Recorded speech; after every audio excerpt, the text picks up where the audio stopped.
আলাইকুম। এখন যে টপিক সম্পর্কে আমরা আলোচনা করব সেটা হচ্ছে কনস্ট্রাক্টর। তো আমরা কনস্ট্রাক্টরের সাথে মেথড ওভারলোডিং অ্যান্ড ওভাররাইডিং এর বিষয়টা দেখে নিব। আর দিস কিওয়ার্ডের ব্যবহারটা আগের ভিডিওতে আমরা দেখলাম। তো যারা দেখেননি তারা অবশ্যই দেখে আসবেন আগের ভিডিওটি। তো অ্যাক্সেস মডিফায়ার সাথে দিস কিওয়ার্ডটা দেখানো হয়ে গেছে। তো এখন আমরা যেটা পড়বো সেটা কনস্ট্রাক্টর আর method overloading and method overriding. এখন কনস্ট্রাক্টরের সাথেই এই মেথডটা ওভারলোডিং আর ওভাররাইডিং এর বিষয়টা চলে আসে, কারণ কনস্ট্রাক্টরটাও হচ্ছে একটা মেথড। একটা নর্মাল মেথড বা ফাংশন আর কনস্ট্রাক্টরের মধ্যে যেটা মেইন পার্থক্য সেটা হচ্ছে কনস্ট্রাক্টরে কোনো রিটার্ন টাইপ থাকে না, আর কনস্ট্রাক্টরের নাম অলওয়েজ ক্লাসের নামেই হয়। আর নর্মাল ফাংশন যে কোনো নামে হতে পারে, আর এর ভয়েড বা ইন্টিজার, ফ্লোট বা স্ট্রিং যে কোনো রিটার্ন টাইপ থাকতে পারে নর্মাল মেথডের ক্ষেত্রে।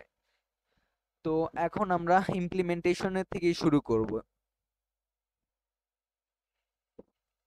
এখন আমরা যেটা দেখব সেটা হচ্ছে কনস্ট্রাক্টর। আচ্ছা, কনস্ট্রাক্টর মূলত হচ্ছে জিনিসটা হচ্ছে এটা সেম অ্যাজ ক্লাসের নামে থাকবে, আর এর কোনো রিটার্ন টাইপ থাকবে না। আর কনস্ট্রাক্টর মূলত দুই প্রকার, একটা হচ্ছে প্যারামিটারাইজ কনস্ট্রাক্টর, একটা ডিফল্ট কনস্ট্রাক্টর। আরেকটা আছে আহ, যেটা হচ্ছে কপি কনস্ট্রাক্টর, কিন্তু ওটা আমাদের লাগবে না। তো আরেকটা কনস্ট্রাক্টরের উল্টা আছে, আমরা আমাদের সেটা সি প্লাস প্লাসের ক্ষেত্রে লাগে, সেটা হচ্ছে ডিস্ট্রাক্টর। অনেকে হয়তো নাম শুনছেন। তো ডিস্ট্রাক্টর জাভাতে নাই, কারণ জাভা একটা নর্মালি ডাইনামিক একটা ল্যাঙ্গুয়েজ। তো আমরা সি প্লাস প্লাসে মূলত মেমোরি অ্যালোকেশনের জন্য মানে মেমোরি ডিঅ্যালোকেশনের জন্য আমরা ডিস্ট্রাক্টরটা ইউজ করতাম। কিন্তু এখানে আমাদের সেই ডিঅ্যালোকেট জিনিসটাই নাই, যেহেতু এটা অলরেডি ডাইনামিক।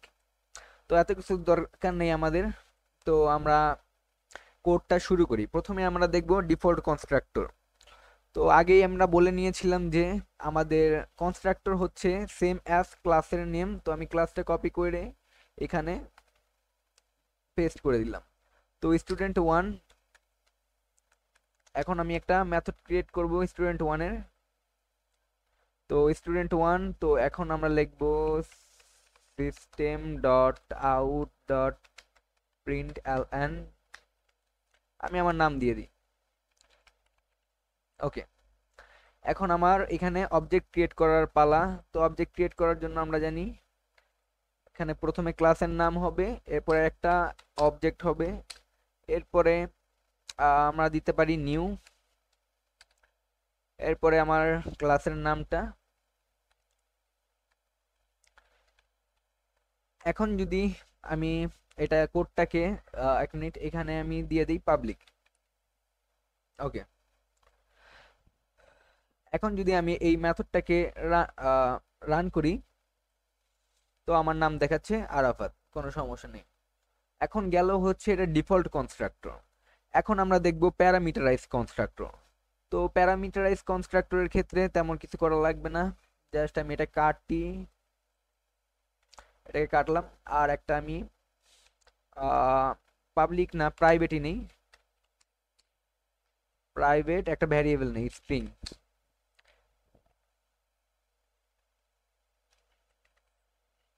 এখন স্ট্রিং নিলাম। এরপর আমি কি করব, এটাকে আমার সেট করে দিতে হবে। স্ট্রিং এর একটা স্ট্রিং এ আমার কি পাস করবে, নেম পাস করবে।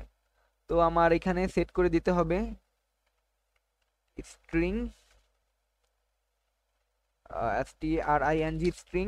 তো আমি স্ট্রিং কে এন দিলাম। তো এখন কি করব, এখন আমি নেমটাকে সেট করে দিব, name is equal to N. আর এখানে থাকবে আমি কাকে প্রিন্ট করব, আমি নেমটাকে প্রিন্ট করব। যেটা আমি পাস করব সেটাকে আমি প্রিন্ট করব। তো আমি এখানে নেম নিয়ে নিলাম। ওকে, আচ্ছা, এটা নেমের এইখানে আর এইখানে। তো আমি এর আগে বলে দিতে চাই যে মাই নেম ইজ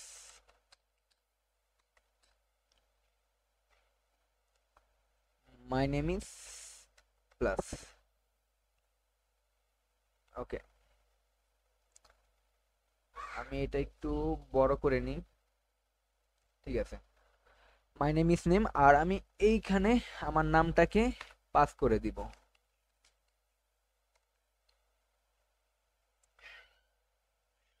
ওকে, সবকিছু ঠিকই আছে।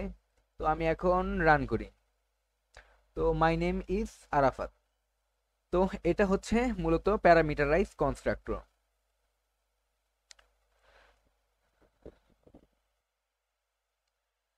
আচ্ছা, আমরা এখানে চাইলে আমরা দিস কিওয়ার্ডের সাহায্যেও এটা করতে পারি। তো দিস কিওয়ার্ডের কাজটা আমি অলরেডি দেখাইছি। যদি আমার নাম প্যারামিটারের নামটা যদি সেম থাকে আর্গুমেন্টে, তো আমরা তখন এখানে দিস কিওয়ার্ড ইউজ করি, দিস ডট তো নেম। এখন যদি রান করি, তো name is Arafat perfectly run করছে। তো এটা ছিল মূলত কনস্ট্রাক্টর। এখন আমরা যেই জিনিসটা দেখতে যাচ্ছি সেটা হচ্ছে মেথড ওভারলোডিং। তো মেথড ওভারলোডিং জিনিসটা কি? আমরা যদি এর ডেফিনেশনটা বুঝতে চাই তাহলে বলবো using a using a function more than a purpose. তো আমরা একটা ফাংশনকে একাধিক পারপাসে ইউজ করতে পারবো, সেটাই হচ্ছে এক মানে এর ডেফিনেশন। এটা হচ্ছে আমরা প্রথম লেকচার ভিডিওতেও আমরা একটা এক্সাম্পল দেখছিলাম যে একটা মোবাইলের পাওয়ার বাটনকে আমরা একাধিক কাজে ইউজ করতে পারি। যেমন আমরা মোবাইল অন করতে, মোবাইল অফ করতে, মোবাইল রিস্টার্ট করতে, এছাড়া এক এটাকে আবার বুটে নিতে আমরা এই পাওয়ার বাটনকে ইউজ করে থাকি। মানে একটা বাটনকে আমরা বিভিন্ন কাজে ইউজ করতে পারি। তো সেটাই হচ্ছে মেইন কনসেপ্ট এই ওভারলোডিং এর।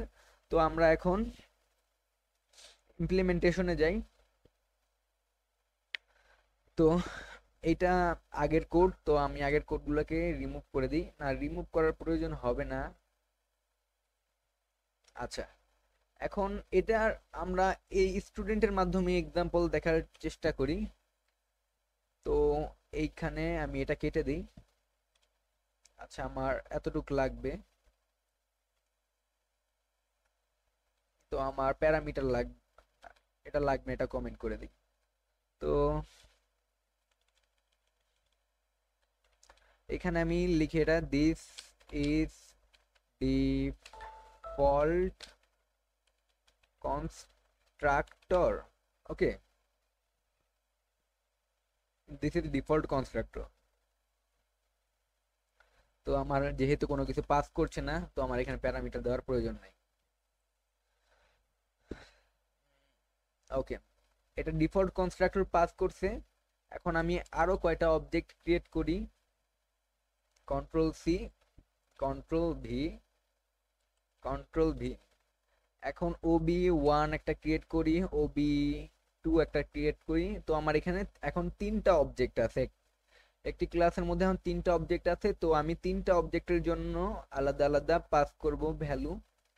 তো এখানে আমি স্টুডেন্ট 1, স্টুডেন্ট 1।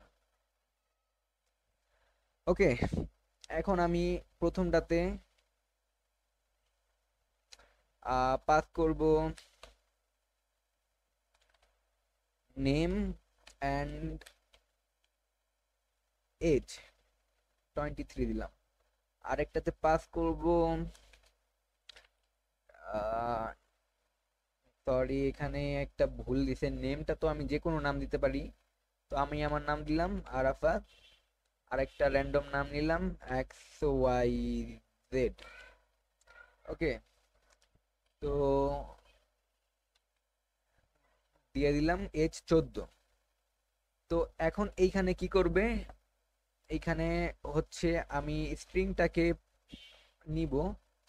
আচ্ছা, এজ, আর এখানে আরেকটা জিনিস দিতে পারি যে gender, gender equal to mail.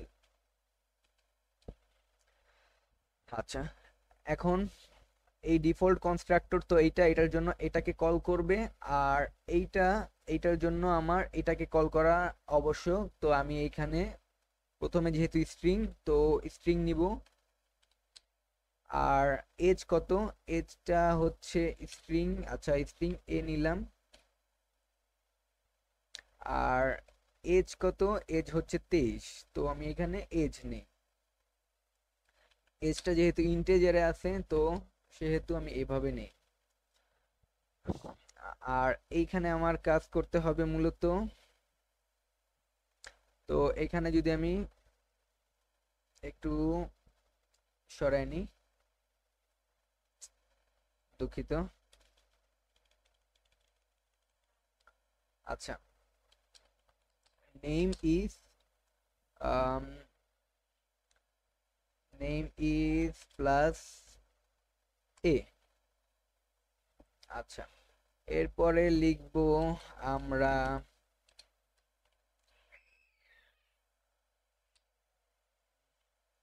Age is plus age. Okay, ঠিক আছে। এখন আমরা এখানে চলে যাই। এখানে যেহেতু আরেকটা আছে, আরেকটা অবজেক্ট ক্রিয়েট করা আছে, এখানে আবার তিনটা আছে। তিনটা আমি এখানে অ্যাট্রিবিউট দেখতে পাচ্ছি।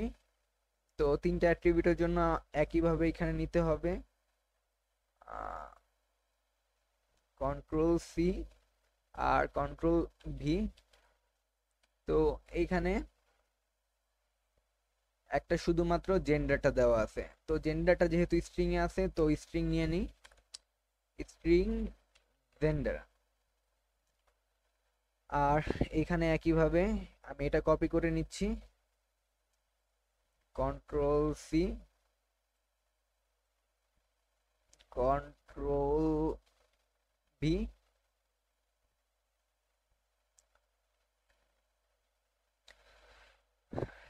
আর যেহেতু এখানে জেন্ডার আছে তো আরেক প্লাস, তো এখানে আমি জেন্ডারটা লিখে দিই।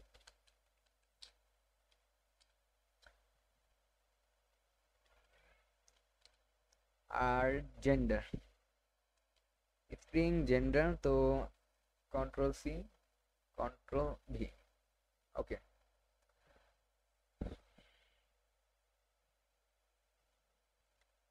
এখন আমি যদি রান করি কোডটা, তো পারফেক্টলি রান করছে। প্রথমে আমি কোডটার একটা ওভারভিউ দেই। তো আমি এখানে তিনটা অবজেক্ট ক্রিয়েট করছি, তিনটা অবজেক্টের তিনটা ডিফারেন্ট প্যারামিটার নিছি। তো এখানে তিনটা ডিফারেন্ট প্যারামিটার নিছি, এখানে আমি কোনো প্যারামিটার পাস করি নাই, এখানে আমি দুইটা প্যারামিটার পাস করছি আর এখানে তিনটা প্যারামিটার পাস করছি। আর এখানে কোনো আর্গুমেন্ট নাই, তো এখানে কোনো কিছু আর্গুমেন্ট নাই যেহেতু, আর এটাতেও কোনো আর্গুমেন্ট নাই। তো ও কি করবে, ওর মধ্যে যা থাকবে সেখানে চলে আসবে, কিছু নাই যেহেতু, তো আমার প্রিন্ট করবে দিস ইজ ডিফল্ট কনস্ট্রাক্টর। এরপর আমার এখানে দুইটা প্যারামিটার আছে, তো এখানে দুইটা প্যারামিটার সাথে এখানে দুইটা আর্গুমেন্টও আছে। তো এখানে দুইটা আর্গুমেন্ট এখানে তো ও বুঝে নিবে যে ওর মানে ডেস্টিনেশন এইটা। তো ও এখানে ওর নামটা প্রিন্ট করবে আর এজটা প্রিন্ট করবে। আর এখানে তিনটা প্যারামিটার আছে, ও এখানে চলে আসবে, এখানে চলে এসে ও যেহেতু এখানে তিনটা আর্গুমেন্ট আছে তো এই তিনটা আর্গুমেন্টকে প্রিন্ট করবে। তো এভাবেই হচ্ছে কনস্ট্রাক্টর ওভারলোডিং এর কাজ করে। আর আমরা যদি কনস্ট্রাক্টর ওভারলোডিং এর পরিবর্তে যদি আমরা মেথড ওভারলোডিংটা দেখি, মেথড ওভারলোডিং, আচ্ছা কনস্ট্রাক্টরও একটা মেথডই। তো আমরা যদি মানে যার রিটার্ন টাইপ আছে এরকম একটা মেথড দেখি, তো সেটা এরকম হবে, সবকিছু ঠিক থাকবে। এখানে শুধু ডিসপ্লে লিখে দিবেন, ডিসপ্লে 1, ডিস ডিসপ্লে 2 আর ডিসপ্লে 3।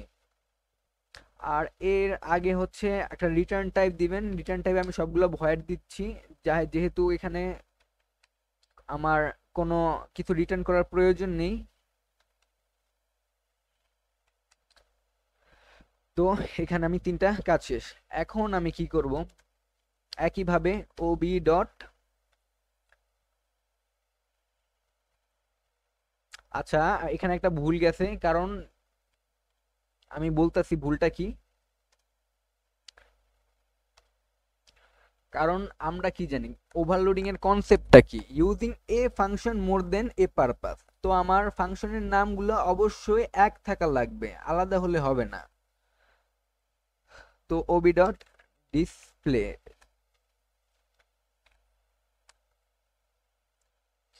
আর কনস্ট্রাক্টরের বেলাও একই জিনিসটা দেখছিলাম, using a function more than one purpose. তো ওইখানেও একই রকমের কাজ করছে।